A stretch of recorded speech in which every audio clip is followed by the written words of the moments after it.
Hello and a very warm welcome to all of you. तो आज के इस वीडियो में हम देखते हैं D2+ में पूछे गए मैथ्स के प्रीवियस ईयर क्वेश्चन का सेट 5। तो सबसे पहला क्वेश्चन हम लेते हैं। इसमें हमें दिया गया कि एक सेलर एक आर्टिकल को जब 1744 रुपये में बेचता है तो उसको 20% अधिक प्रॉफिट होता है जितना उसे लॉस 1480 रुपये पर बेचने पर होता है। हमें इस आर्टिकल का कॉस्ट प्राइस बताना है। तो हम कॉस्ट प्राइस को अज्यूम कर लेते हैं एक्स, और फर्स्ट केस में हमने उसको बेचा था 1480 रुपये में जहां पर उसे लॉस हुआ था, और नेक्स्ट केस में हमने उसको बेचा था 1744 रुपये में, यहाँ पर हमें प्रॉफिट हुआ था। तो अब 20% के हिसाब से हम यहाँ पर कैलकुलेट कर लेंगे कि क्या रेशो रहा होगा प्रॉफिट और लॉस का। तो यहाँ पर हमने इसको सॉल्व किया, हमारे पास वैल्यू हो गई 1/5, यानी कि अगर पहले केस में हमें 5 यूनिट का लॉस रहा होगा तो नेक्स्ट केस में हमें 6 यूनिट का प्रॉफिट रहा होगा। अब हम इसको रेशो में चेंज करते हैं। तो जब हमें फर्स्ट केस में लॉस हुआ है यानी कि यहाँ पर हमारा कॉस्ट प्राइस ज्यादा रहा होगा, माइनस में 1480 हमने लिखा, इसके डिवाइड में हम 1744 में से जब सीपी माइनस कर देंगे तो भी हमारे पास कुछ प्रॉफिट आया होगा, और इन दोनों का हमें रेशो दिया गया है 5/6। जब हम इसको क्रॉस मल्टीप्लाई करेंगे तो हमारे पास वैल्यू आ जाएगी 6x, माइनस में अब 1480 को जब हम 6 से मल्टीप्लाई करेंगे तो हमारे पास वैल्यू आएगी 08, आगे 4 कैरी हो जाएगा, 6 8 48 का 4 आगे कैरी हो गया। अब 14 × 6 जब हम करेंगे 84, प्लस में 4 हमारे पास वैल्यू आ जाएगी 88, और 80 यहाँ पर रहेगा। अब इस 5 से जब हमने इसको मल्टीप्लाई किया, इस पूरी वैल्यू से मल्टीप्लाई करके हम यहाँ पर लिख, तो 1744 को जब हम मल्टीप्लाई करेंगे 5 से हमारे पास वैल्यू आ जाएगी 8720 वैल्यू आ जाएगी जब हम इसको मल्टीप्लाई करेंगे, माइनस में 5x हमारे पास ये वैल्यू आ गई। अब x वाली वैल्यूज को हम एक तरफ कर देंगे जो कि हो गया हमारा ये 11x, और सिंपल नंबर्स को हम एक तरफ कर देंगे, यानी कि 8720 में 8880 हम ऐड कर देंगे, यानी कि 0 हमारे पास यहाँ रहेगा, 2 और 8 वापस ऐड हो जाएंगे तो फिर ये 0 बन गया, 7 और 8 हमारे पास 15 प्लस 1 आगे जो कैरी हुआ है वो 6 बन गया, 8 और 8 16 प्लस 1 ये बन गया हमारा 17600। अब इस 11 से जब हम इसको कैंसिल आउट कर देंगे हमारे पास वैल्यू आ जाएगी 1600 कॉस्ट प्राइस। अब इसी क्वेश्चन को हम दूसरे तरीके से भी देख सकते हैं। आपके पास कॉस्ट प्राइस रहा होगा x, पहले केस में हमने उसको बेचा 1480 रुपये में, और दूसरे केस में हमने उसको बेचा 1744 रुपये में। यहाँ पर हमें 5x यूनिट का लॉस हुआ था और यहाँ पर हमें 6x यूनिट का प्रॉफिट हुआ है। तो अब हम यहाँ पर ये देख सकते हैं इन दोनों वैल्यूज का और इन दोनों वैल्यूज का अगर हम डिफरेंस आपस में इक्वल रख देते हैं तो हमारे पास वैल्यू आ जाएगी। ये जब हमने डिफरेंस निकाला 5x माइनस 5x और 6x का जब हमने डिफरेंस निकाला तो ये बन गया हमारे पास 11x। 1480 का जब हमने डिफरेंस लिया हमारे पास वैल्यू हो गई 264। अब इस 264 को जब हम कैंसिल करेंगे इस 11 से, ये हमारे पास वैल्यू आ जाएगी, यहाँ पर x की वैल्यू हमारे पास आ जाएगी 24। अब आप देख सकते हैं हमने फर्स्ट केस में उसको बेचा था 1480 रुपये में। अब इस 24 को जब हम 5 से मल्टीप्लाई करेंगे यानी कि ये आ जाएगा हमारे पास 120, यानी कि हमने 120 रुपए का नुकसान करके उस आर्टिकल को 1480 रुपये में बेचा। अगर इस सेलिंग प्राइस में हम इस लॉस को वापस ऐड कर दे तो हमें सीपी मिल जाएगा, यानी कि 1480 में अगर हम 120 ऐड कर देते तो हमारे पास वैल्यू आ जाएगी 16। नेक्स्ट क्वेश्चन देखते हैं। अब इस क्वेश्चन में हमें दिया गया है कि एक 20 किलोमीटर की मैराथन है जिसको 2 रनर्स फिनिश करते हैं 30 मिनट के टाइम डिफरेंस पर, और उनमें जो दोनों रनर्स हैं उनकी स्पीड का डिफरेंस हमें दिया गया है 2 किलोमीटर पर आवर। ठीक है, यानी कि एक स्लो रनर है और एक फास्ट रनर है हमारे पास। डिस्टेंस हमारे पास कितना है 20 किलोमीटर। डिस्टेंस को अगर हम स्पीड से डिवाइड करते हैं हमारे पास हो जाता है टाइम। तो सबसे पहले हम देखेंगे इस डिस्टेंस को स्लो रनर की स्पीड से हम इसको डिवाइड करेंगे तो हमारे पास स्लो रनर का टाइम आ जाएगा। तो स्लो रनर की स्पीड रही होगी x। ठीक है, अब ये हमारे पास वैल्यू आ गई टाइम की। इसमें से अगर हम फास्ट रनर का टाइम माइनस कर देंगे तो हमारे पास यहाँ पर 1/2r हम यहाँ पर लिख, तो इस 20 किलोमीटर को फास्ट रनर ने कितनी स्पीड से कवर किया, यानी कि स्लो से 2 किलोमीटर एक्स्ट्रा थी उसकी स्पीड, तो हमने यहाँ पर ये 2 लिख दिया। अब यहाँ पर एलसीएम ले सकते हैं हम, तो ये वैल्यू आ गई x प्लस 2 हमारे पास ये वैल्यू लिख सकते हैं हम। इधर हमने 20 कॉमन ले लिया, x प्लस 2 माइनस में x हमने यहाँ लिख दिया, और ये इस तरीके से ब्रैकेट क्लोज हो गया। 1/2 हमने यहाँ लिखा, इस x से इस वाले x को हमने कैंसिल कर दिया, 20 × में 2 ये 40 × में 2, यानी कि लेफ्ट साइड में हमारे पास हो गया 80 और राइट साइड में हमारे पास हो गया ये x प्लस में 2।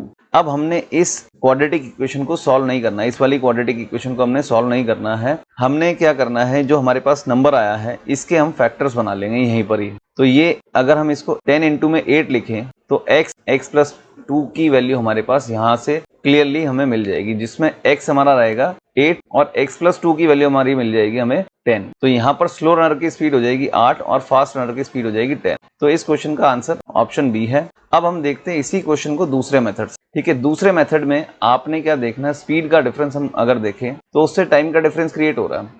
अब 2 किलोमीटर का जब स्पीड का डिफरेंस था तो उससे आधे घंटे का टाइम का डिफरेंस क्रिएट हुआ, तो हम यहाँ पर 1/2 लिख देंगे। अगर इसी प्रोपोर्शन को हम आगे बढ़ाएं, यानी कि अगर हम इस स्पीड के डिफरेंस को 4 कर देते तो ये हमारे पास 1 घंटे का टाइम का फर्क पड़ता। इसको अगर हम 6 की स्पीड का फर्क करें यहाँ पर, तो हमारे पास ये 1/2 आवर्स का हमारे पास यहाँ पर फर्क पड़ जाता। अब ये 8 अगर हम करते तो ये बन जाएगा हमारे पास 2 आवर का डिफरेंस। अगर इसको हम 10 आवर्स का स्पीड का डिफरेंस करते हैं तो इसकी वजह से 2.5 आवर का फर्क पड़ जाता।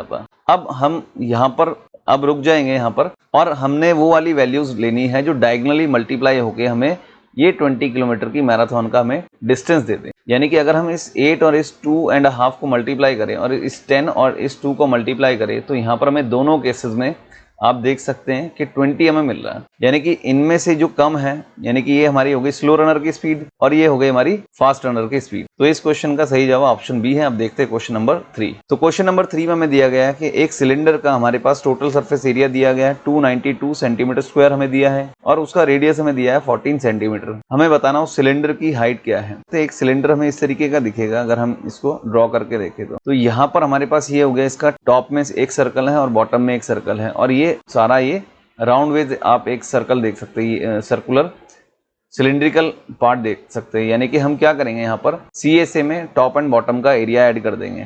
तो CSA हमारे पास क्या होता है 2 पाई RH प्लस में 2 पाई R स्क्वायर। ये हमारे पास क्या हो गया, ये 2 पाई R square top and bottom का एरिया हो गया, और ये 2 पाई RH हमारे पास हो गया CSA कर्व सरफेस एरिया। जो ये कर्व वाला पार्ट है, ये पर्टिकुलर पार्ट जो है, ये राउंड वाला पार्ट जो रहेगा, इसका एरिया आ जाएगा 2 पाई RH, और इसमें हम ऐड कर देंगे टॉप एंड बॉटम का एरिया। ये हमें वैल्यू दे रखी है 2992 के बराबर हमें दी गई है। अब यहाँ पर आपने एक ध्यान रखने वाली बात है, जब आपके पास रेडियस 7 आए, 14 आए या 21 आए, ठीक है, तो आपने क्या करना है, सरकमफेरेंस और एरिया की वैल्यूज़ को ऐसे ही डायरेक्ट याद रखना है, जैसे मैं यहाँ पर आपको बताऊँगा। ठीक है, 7 जब रेडियस होगा किसी भी सर्कल का तो उसका सरकमफेरेंस होगा 44, और जब 14 होगा रेडियस तो सरकमफेरेंस आ जाएगा 88, 21 जब होगा तो ये आ जाएगा 132। अब यहाँ पर हम एरिया की बात करते हैं, जब रेडियस हमारे पास 7 रहेगा तो उसका एरिया हो जाएगा 154। 14 के केस में हो जाएगा 154 इंटू में 4 हम लिख सकते हैं इसको, और 21 के केस में हो जाएगा 154 इंटू में 9। तो यहाँ पर इसको हम इस तरीके से भी लिख सकते हैं, 616 लिख सकते हैं इसको, और इसको हम लिख सकते हैं 1386। अगर वैल्यू याद नहीं है तो आप ऐसे भी लिख सकते हो 154 इंटू में 9। अब इन वैल्यूज को हम डायरेक्ट यहाँ पर पुट करेंगे तो 2 पाई R हमारे पास क्या होता है, ये सरकमफेरेंस होता है, ये वाला पर्टिकुलर पार्ट हमारे पास सरकमफेरेंस बन जाए। तो सरकमफेरेंस जब रेडियस हमारा 14 होगा तो सरकमफेरेंस हमारे पास 88 आ जाएगा। तो यहाँ पर हम डायरेक्ट लिख देंगे 88 इंटू में H प्लस में 2 पाई R स्क्वायर, यानी कि पाई R स्क्वायर की वैल्यू हमें पता है।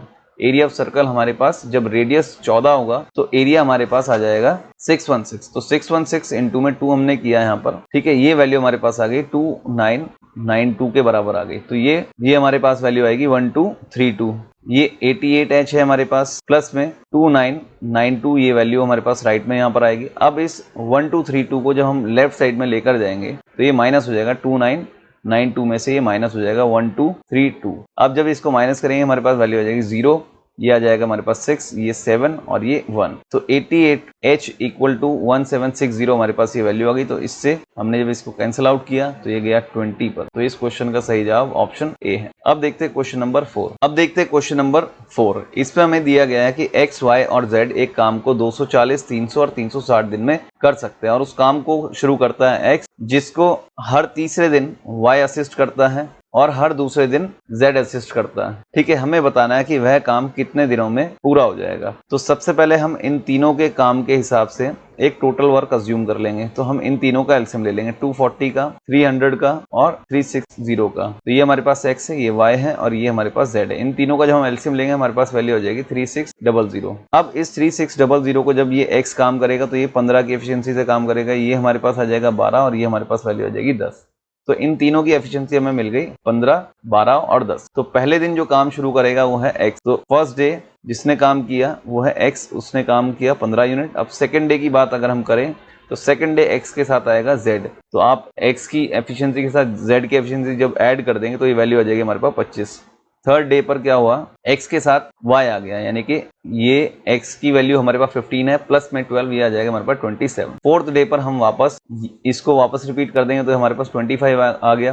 फिफ्थ डे पर ये 27 वापस रिपीट हो जाएगा, यहाँ पर ऐसे लिख सकते हैं हम। अब सिक्स डे पर क्या होगा, x का भी third day, every third day के हिसाब से सिक्स डे भी काउंट हो गया, और z का सेकेंड डे के हिसाब से काउंट हो जाएगा, और y का थर्ड डे के हिसाब से काउंट हो जाएगा। यानी कि इस दिन ये दोनों ही एलिजिबल है काम करने के लिए, लेकिन दोनों एक साथ काम नहीं कर रहे हैं, एक एक करके असिस्ट करते हैं एक एक दिन। तो सिक्स डे पर सिर्फ x अकेला ही काम करेगा। तो यहाँ से हमें ये पता चला कि ये 5 दिन की जो साइकिल है ये वापस एज इट इज वापस रिपीट होना शुरू हो जाएगी। तो हमारे पास 5 दिन में हमने देखा इन सभी का टोटल यानी कि 119 यूनिट का काम हो चुका है। अब हमें इस 119 यूनिट को कंप्लीट करना है, कहाँ तक, 3600 के करीब हमें इसको बनाना है। तो इसको 3600 बनाने के लिए हम क्या करेंगे, 3600 को हम 119 से डिवाइड कर देंगे। तो जब हम इसको 3030 से डिवाइड करेंगे ये हमारे पास वैल्यू आ जाएगी 3570। तो लास्ट में हमारे पास बच जाएगा 30। तो हम इसको 30 से मल्टीप्लाई कर देंगे बोथ साइड, तो यानी कि 150 दिन का काम हमारे पास कितना आ गया यहाँ पर सॉल्व होकर 3570 यूनिट, इतना हमारे पास काम आ गया। अब हमें करना कितना था, 3600 यूनिट, यानी कि 30 यूनिट अभी हमें करना बाकी। अब ये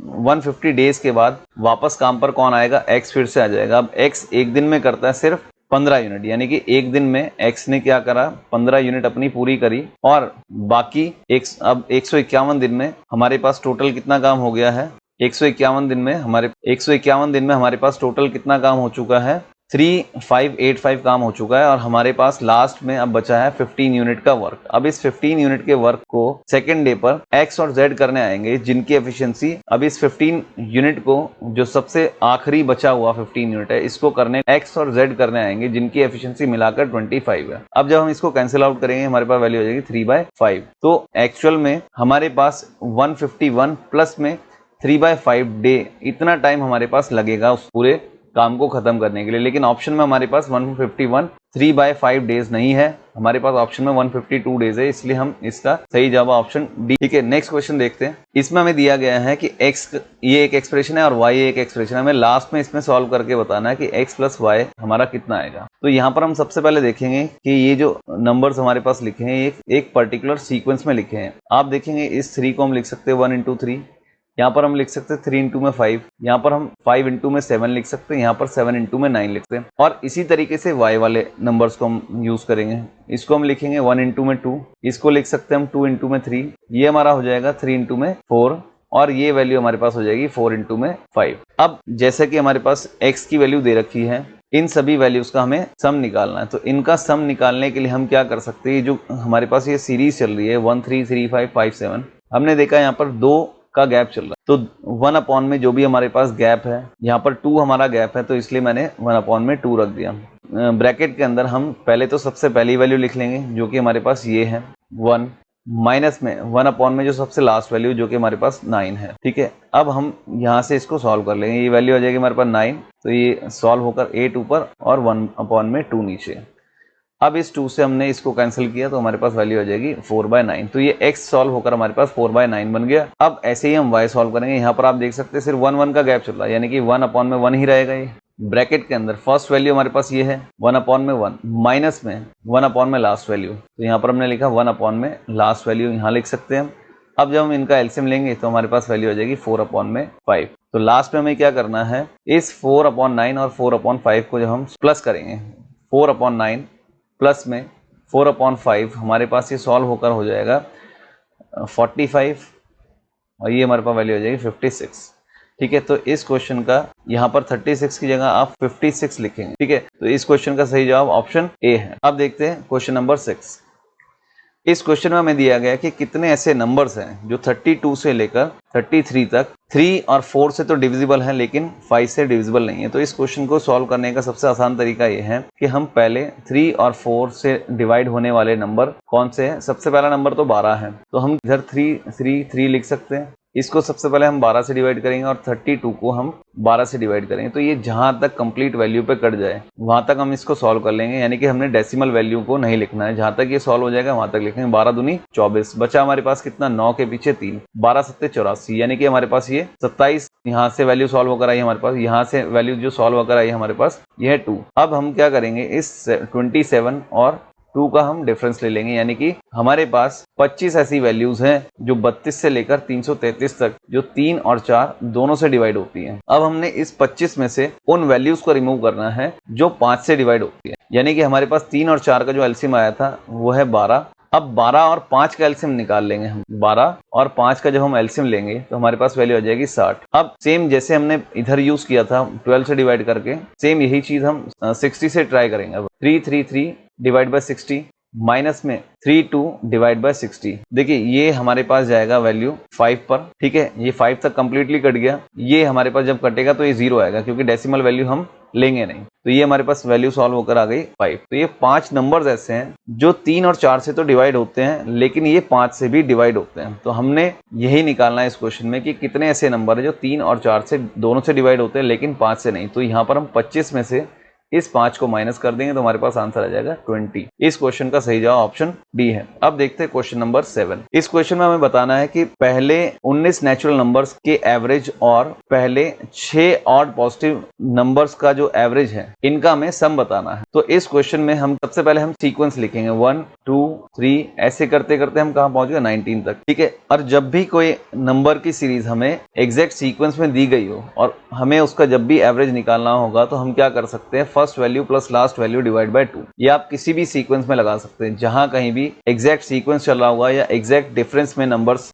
यूज किए गए होंगे। फॉर एग्जांपल आप 3 6 9 12 इस तरीके से अगर आप 999 तक भी पहुंच जाते हैं, यानी कि इक्वल डिफरेंस चल रहा है, यहाँ पर एक इक्वल सीरीज चल रही है, हमें यहाँ से यहाँ तक की सभी वैल्यूज का अगर एवरेज निकालना है तो हम क्या कर सकते हैं, फर्स्ट टर्म और लास्ट टर्म को ऐड करके 2 से डिवाइड कर देंगे। सेम यही चीज हम यहाँ पर भी यूज करेंगे। तो 1 और 19 को जब हमने ऐड किया, 1 प्लस 19 को जब हमने ऐड किया और इसके बाद हमने इसको 2 से डिवाइड किया तो हमारे पास इनका एवरेज आ गया 10। इसी तरीके से हम 6 पॉजिटिव ऑड नंबर्स का एवरेज निकाल लेंगे। जैसे फर्स्ट 6 पॉजिटिव ऑड नंबर्स का हम एवरेज निकाल लेंगे। जैसे हमारे पास आ गया पहला ऑड नंबर 1, फिर हमारे पास है 3, फिर 5, फिर 7, फिर इसके बाद हमारे पास आया 9, 1 2 3 4 5 और इसके बाद हमारे पास वैल्यू आएगी 11। अब अगर हम इन सभी नंबर का एवरेज निकालते हैं, यानी कि फर्स्ट टर्म प्लस में लास्ट टर्म डिवाइड बाय 2, तो 1 प्लस 11 डिवाइड बाय 2 जब हमने किया ये आ गया हमारे पास 12 बाय 2। तो इसको जब हम सॉल्व करेंगे तो ये सॉल्यूशन हमारे पास आ गया 6। अब हमें यही बताना था कि पहले सीक्वेंस और दूसरे सीक्वेंस का जो एवरेज आ रहा है इनका हमें सम बताना है। तो ये 16 आता है। इस क्वेश्चन का सही जवाब ऑप्शन